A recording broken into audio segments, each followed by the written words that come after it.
Il n'y a pas. On ramasse qu'il y a une compétition qui sont faite. On prend un taxi, on ramasse les joueurs.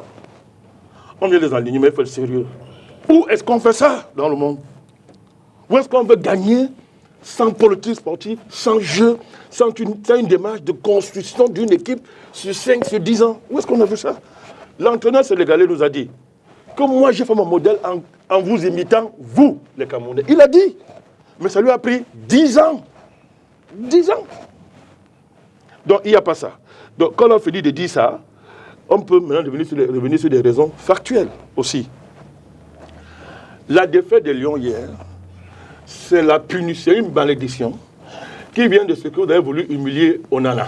Moi, je parle avec mon cœur. Onana. Et c'est emblématique de comment votre équipe fonctionne. Vous humiliez Onana. Pourquoi? Qu'est-ce qu'il vous a fait, Onana? Vous avez parmi vous l'un des rares joueurs africains de haut niveau dans le monde actuellement, Onana. Qui en plus apporte dans le football un plus africain, c'est-à-dire avoir 11 joueurs, mais il est 2 joueurs parce qu'il crée un 12e joueur, pas son style de jeu.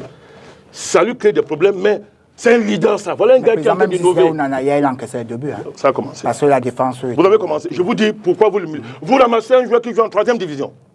Pour mettre au banc de touche quelqu'un qui a la statue d'Onana dans le monde. Ça s'explique comment, par quel choix. Vous pouvez expliquer ça comment? Mais parce que vous êtes dans les intrigues. Dans les intrigues parce que le président de l'Africa Foot est le problème du football camerounais depuis 20 ans. Tout le monde le sait dans ce pays. C'était pas Eto'o qui était président de l'Africa Foot.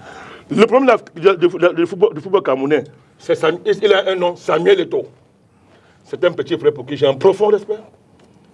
Je l'ai pratiquement vu grandir, je le connais bien.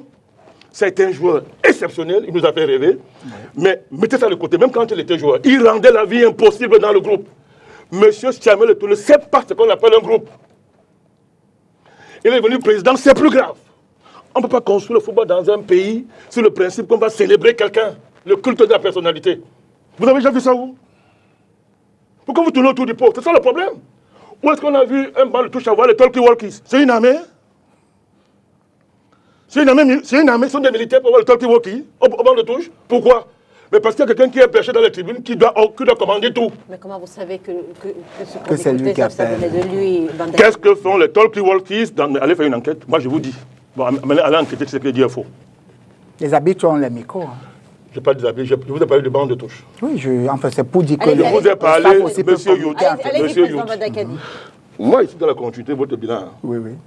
Moi, je parle de banc de touche, je n'ai pas parlé d'arbitre. D'accord. Le problème de Onana est emblématique. Je parle de ça pourquoi? Onana, moi, je m'en fous de lui, je ne connais même pas Onana. C'est emblématique de comment l'équipe fonctionne. Et il y a le Kanga 2. On peut citer des cas. C'est-à-dire qu'on ne peut pas construire... Vous voulez gagner même quoi? Vous méritez d'être éliminé dès le premier tour. C'est une injustice de battre la Gambie.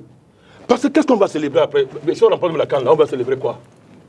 Qui va encore respirer dans ce pays si on gagne la CAN?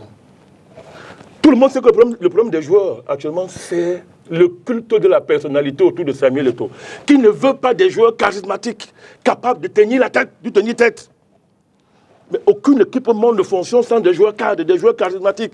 Et un joueur cadre, c'est quelqu'un à qui on donne le droit de dire un mot à l'entraîneur, de dire un mot au dirigeant, au nom des joueurs. Et à partir de l'expérience qu'il a accumulée et de la place qu'il a dans le dispositif psychologique des joueurs. Pas pour rien qu'on appelle, et Yannick Noah pour venir mettre les joueurs en situation avant un match. Tout ça, ça compte, madame Nilagande. Ça s'est vu hier. Ça s'est vu hier. Donc, le problème, il est là. Quel est ce pays où même le gouvernement et puis autres autorités d'un pays sont couchées devant le culte de la personnalité d'un individu? Je le dis encore, c'est quelqu'un que j'adore, Samuel. Et il le sait parce que je dis, nous sommes les enfants de Nobel. Il le sait. Mais là, ça ne peut pas continuer comme ça. Le problème, il est là. Il a été élu. Hein. Il a été élu. Par qui? Par ses pairs. La mafia. Vous appelez ça les pairs?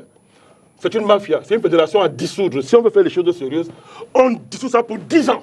Je dis, on la dissout 10 ans. Et on met de l'ordre. La FIFA va nous suspendre. C'est quoi la FIFA? Et la CAF. Mais on dissout avec l'accord de la FIFA. Ah, d'accord. Vous savez que c'est possible? C'est possible. C'est possible. D'autres l'ont fait.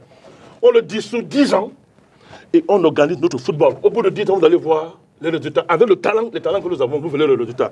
Mais pourquoi on a peur de faire ça? Et là, je vais terminer par là. Parce que le football est devenu un relais de l'action gouvernementale, Célestin Diamé. Le président a besoin du football pour gérer ces humains pour gérer les humeurs de la nation. Bon, c'est pas nouveau, hein. Partout au monde, ça sert à ça le football. Mais sauf qu'ailleurs, avant ça, on fait des choses profondes. Et on n'accepte pas. Les petits, tout à l'heure, il a parlé d'indiscipline. Mais dis donc, est-ce qu'on a besoin de convoquer le monde entier pour gérer les cas d'indiscipline? Non. Pour gérer les cas d'indiscipline? Donc, moi, je dis, il ne faut pas chercher le bouc émissaire. Laissez Sombanda tranquille, il n'a rien fait, le pauvre. Maintenant, c'est le moins cher des Camerounais, Sombanda, parce qu'ils ont peur de pointer le vrai problème, qui est M. Samuel Eto'o. Sa conception de la fédération et de football dans notre pays, depuis 20 ans, mine tous les efforts qu'on peut faire pour construire le football dans notre pays.